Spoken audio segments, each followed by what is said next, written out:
ہونے کے بعد وقت میرے اور آپ کی قدر کرے گا، وہ عزتیں ملیں گی، وہ مقام ملے گا کہ شاید ہم نے اس دوران میں سوچا بھی نہیں ہوگا۔ بہرحال دعا ہے اللہ تعالیٰ ہم سب کو علم کی قدر عطا فرمائے اور وقت کی قدر نصیب فرما دے۔ اللہ اس ادارے کو مزید قبولیت عطا فرمائے۔ اللہم صلی علی سیدنا محمد وعلی آل سیدنا محمد وبارک وسلم۔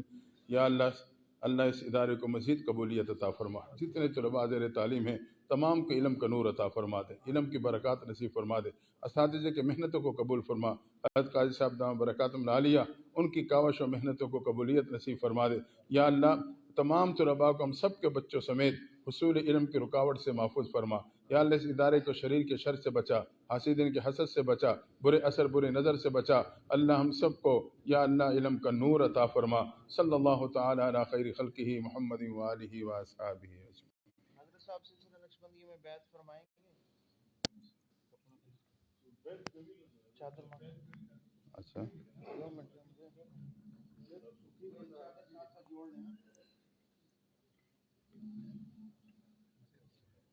میں تھوڑی سی وضاحت کر دوں، میرے علم میں تو یہ بات نہیں تھی۔ حدیث میں مختلف قسم کے بیعتیں ثابت ہیں، بیعت علی الایمان، بیعت علی الجہاد، بیعت علی الموت، بیعت علی ترک معاصی۔ حدیبیہ کے مقام پہ جب حضرت عثمان غنی کی شہادت کی خبر آئی، اگرچہ وہ غلط تھی، آپ نے 1400 صحابہ کے ہاتھ اپنے ہاتھوں میں لے کے بیعت لی تھی۔ یہ بیعت علی الموت تھی کہ ہم بدلہ لیں گے، مر جائیں گے، پیچھے نہیں ہٹیں گے۔ اور ایک بیعت علی ترک معاصی کہلاتی ہے، گناہوں کی چھوڑنے کی بیعت۔ یہ جو سلسلے میں نقشبندیہ میں بیعت ہوتی ہے یہ ترک معاصی کی بیعت ہے، اس کو گناہوں کی چھوڑنے کی بیعت کہتے ہیں، اور یہ پیغمبر صلی اللہ علیہ وسلم سے ثابت ہے۔ بار یہ وہی نسبت ہے، وہی سلسلہ ہے۔ ہمارے سلسلہ نقشبندیہ کا آپ شجرہ مبارک پڑھیں گے تو وہ یہاں سے اوپر کی طرف جائیں گے، بغیر انقطاع کے تسلسل کے ساتھ 40ویں درجے میں آپ کا ہاتھ پیغمبر صلی اللہ علیہ وسلم کے دست اقدس تک پہنچ جائے گا۔ تو یہ ایک سلسلہ تو ذہب ہے جو بڑوں سے چلا آ رہا ہے، وہی نسبتیں ہیں۔ دعا ہے اللہ تعالیٰ ہمیں اس نسبت کی برکات عطا فرما دے۔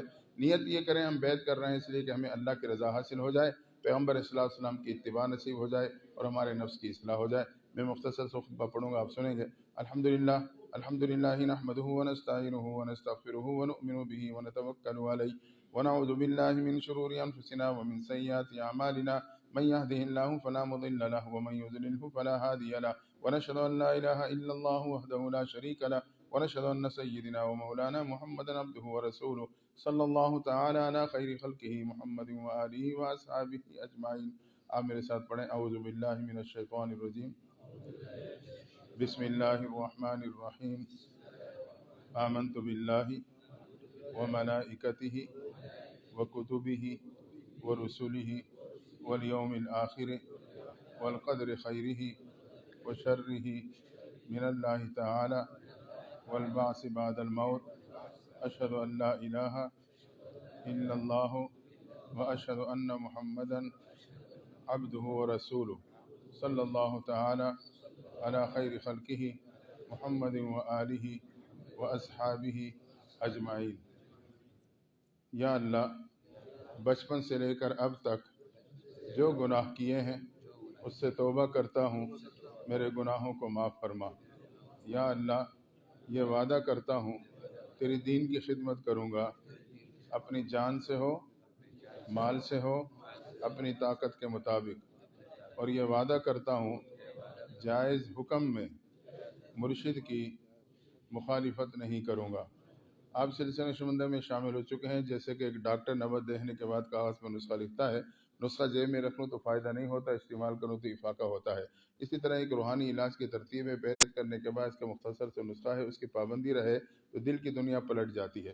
پہلا وظیفہ درود شریف کی تسبیح ہے، اللہم صلی علی محمد وعلی آل محمد، نماز والا ہو یا مختصر صلی اللہ علیہ وسلم، یہ مکمل درود ہے۔ 24 گھنٹے میں کوشش کریں کہ ایک تسبیح درود شریف کی کر لیں۔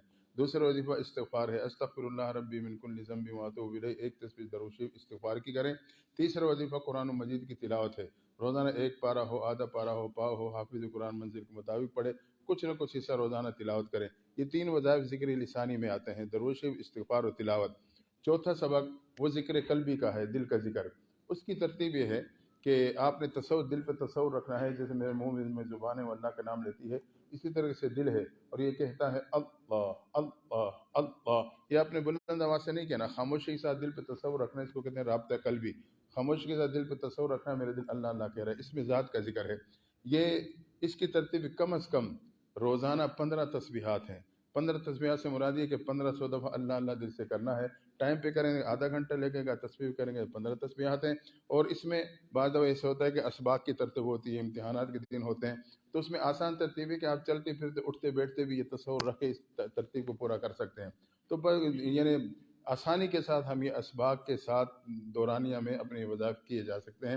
یہ ضروری نہیں کہ ایک وقت میں سارے کریں, جیسے آپ کو موقع ملے. درود شریف, استغفار, قرآن مجید کی تلاوت, اور اسی طریقے سے دل کا ذکر, اس مزاج کا اللہ اللہ کا. آخری وظیفہ مراقبہ ہے. مراقبہ حدیث میں آتا ہے جب انسان گناہ کرتا ہے تو دل پہ سیادہ لگا دیا جاتا ہے. اس لیے بڑوں نے ترتیب رکھی ہے 24 گھنٹے میں جب بھی ٹائم ملے صرف 10 منٹ کے لیے آنکھیں بند کر کے بیٹھ جائیں. یہ خیال کریں کہ آنکھیں بند ہو چکی, دنیا سے تعلق ختم ہو چکا. رومال ہے تو اسے کفن تصور کر کے چہرے پہ ڈالیں. یہ تصور کرنے کہ اللہ کی رحمت تیز بارش کی شکل میں سنہری رنگ میں آ رہی ہے, میرے دل میں سما رہی ہے, اور دل پہ جو گناہوں کی زنگ و سیاہی لگی وہ دھلتی جا رہی ہے. خیالات اس میں بہت آئیں گے, لیکن آپ بار بار دل کی طرف متوجہ رہیں. 10 منٹ اس تصور میں بیٹھیں, اللہ کی رحمت آ رہی ہے, دل میں سما رہی ہے, دل سے گناہوں کی زنگ و سیاہی وہ ظاہر ہو رہی ہے. اس کو مراقبہ کہتے ہیں. یہ 5 اسباق ہو گئے: درود شریف, استغفار, قرآن شریف کی تلاوت, دل کا ذکر اللہ اللہ کا, اور مراقبہ. آخری اور چھٹی ترتیب وہ ہوتا ہے رابطہ شیخ. جیسے کہ مریض ڈاکٹر سے رابطہ رکھتا ہے اپنی طبیعت و نسخے کے حوالے سے, تو ایک مرید مرشد سے رابطہ رکھتا ہے اپنی کیفیات اور اپنے وظائف کے حوالے سے. چونکہ دور کا معاملہ ہے, بہرحال کبھی زیادہ ضرورت محسوس کریں تو فون پہ نمبر آپ کو مل سکتا ہے, آپ اس پہ رابطہ کر سکتے ہیں. لیکن کوشش کریں جو اسباق کی ترتیب ہے اس کو مقدم رکھنا ہے. یہ ہمارے بڑوں کی یہی تعلیم رہی ہے, خاص طور طلباء کے لیے. بلکہ بعض حضرات تو یہاں تک کہتے ہیں کہ طالب علم 24 گھنٹے میں سے 25 دفعہ درود شریف پڑھ لے, 25 دفعہ استغفار پڑھ لے, یہ اس کے لیے کافی ہے. ہر نماز کے بعد 5 دفعہ. تمہارے یہ تو کم سے کم ہے. اگر ہو سکے آسانی کے ساتھ تو ایک ایک تسبیح کا اہتمام رکھیں, اور دل پہ اللہ اللہ کے ذکر کا تصور رکھیں گے. یقیناً اس کے اثرات یہ ہوں گے کہ اس کی وجہ سے اللہ تعالیٰ علم کا نور عطا فرمائے گا. دیکھیں, شریعت کے ساتھ طریقت لازم ہے. ایک ٹرین چلتی ہے تو اس کے لیے 2 چیزوں کی ضرورت ہوتی ہے. ایک تو یہ کہ راستہ ہموار ہو, دوسرا اس میں چلنے کا ایندھن موجود ہو. یہ جو طریقت ہے, روحانی طریقہ, یہ وہ ایندھن ہے, وہ پاور پیدا کرتا ہے اس شریعت کے راستے پہ چلنے کے لیے. تو اس لیے یہ دونوں لازم اور ملزوم ہیں. بہرحال دعا ہے اللہ تعالیٰ ہمیں اس نسبت کی برکات نصیب فرمائے. یا اللہ اس نسبت کی برکات عطا فرما. اچھا اچھا حضرت ابو خپل جامعنا طلباء او دعوات یو افغاني شي ان شاء الله د دعوت استواره په حالت به دې جمع یاد اصول به کنه تذکرہ کہنا جی جزاک اللہ, شکریہ شکریہ, ماشاء اللہ. جی شکریہ, مہربانی. آصف